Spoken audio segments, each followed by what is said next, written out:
introduce a very special gentleman, his publicist, so please come forward, and he's going to give us the honored introduction.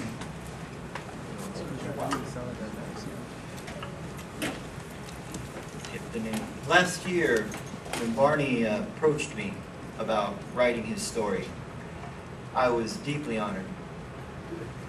I think my primary concern at the time was how to fit so many powerful lessons into anything less than 1,000 pages.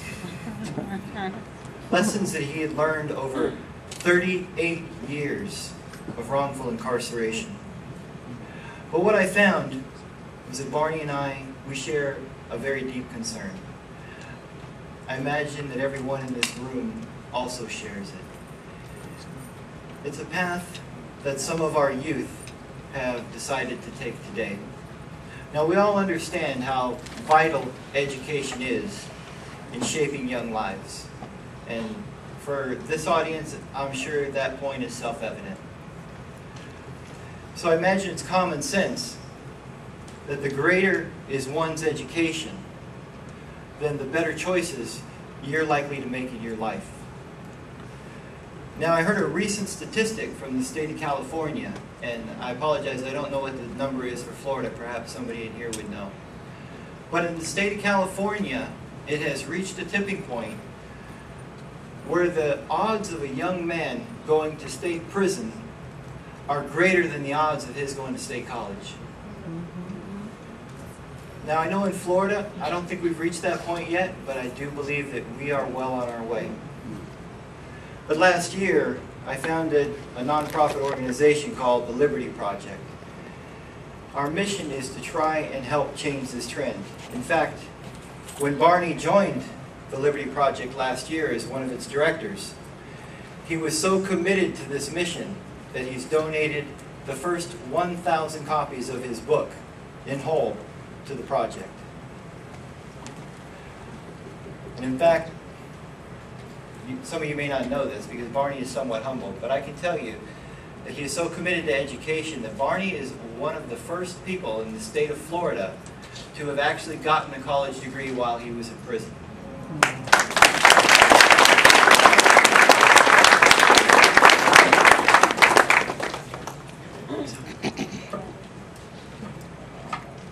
But I think the remarkable thing about Barney's having obtained that degree is that even in the direst of circumstances, when he's no doubt a child in an adult system struggling just to stay alive, but still he recognized, even at that young age, the importance of education.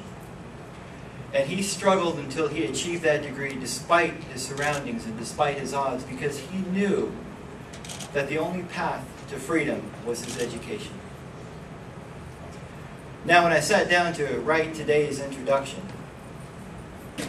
I actually wrote a very eloquent and detailed introduction, but I'm not going to read it.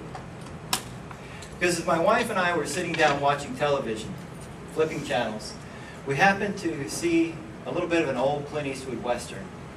He was playing an assassin. For those of you who don't know Clint Eastwood, that probably doesn't help narrow the movie down at all. But he was trying to justify his career choice in becoming an assassin to a young boy.